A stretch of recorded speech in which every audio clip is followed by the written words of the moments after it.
Bonjour à tous, aujourd'hui je vais vous parler des moyens mnémotechniques. Alors vous connaissez certainement pour beaucoup ce principe. Les moyens mnémotechniques, ce sont des méthodes pour se souvenir de choses qu'on a parfois du mal à retenir. Par exemple, je dois me souvenir de la liste des conjonctions de coordination. Alors il y a la phrase très connue, mais où est donc Ornicart? C'est très facile à retenir, c'est une phrase qui est plutôt chantante, c'est une phrase qui est plutôt sympathique, et donc ça me permet de retenir cette liste qui serait quasiment impossible à retenir si j'avais pas ce moyen mnémotechnique, comme on dit.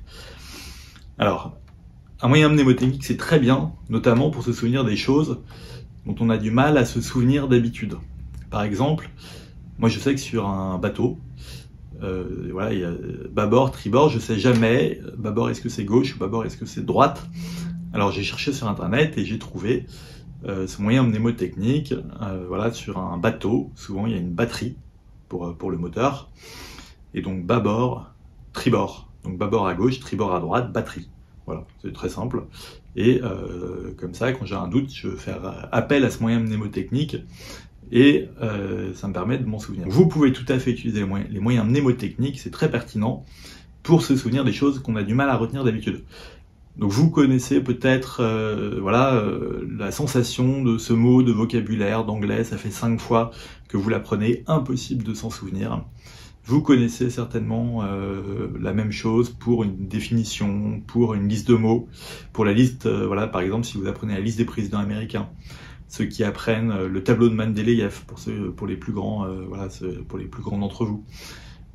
Typiquement, ça va être très utile d'avoir des moyens mnémotechniques pour les trouver sur internet ou créer les vôtres quand il n'y a rien qui existe pour le mot précisément par exemple que vous voulez apprendre.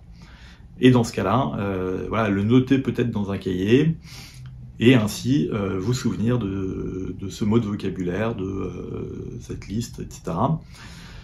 Et donc l'intérêt de tout ça, c'est tout simplement à force de les connaître par cœur, parce que quand vous aurez fait appel 3 fois à votre moyen mnémotechnique pour vous souvenir que bâbord c'est gauche, typiquement, au bout de la 5e fois, ça va venir tout seul, en fait bâbord c'est gauche et vous n'aurez plus besoin de faire appel à votre moyen mnémotechnique.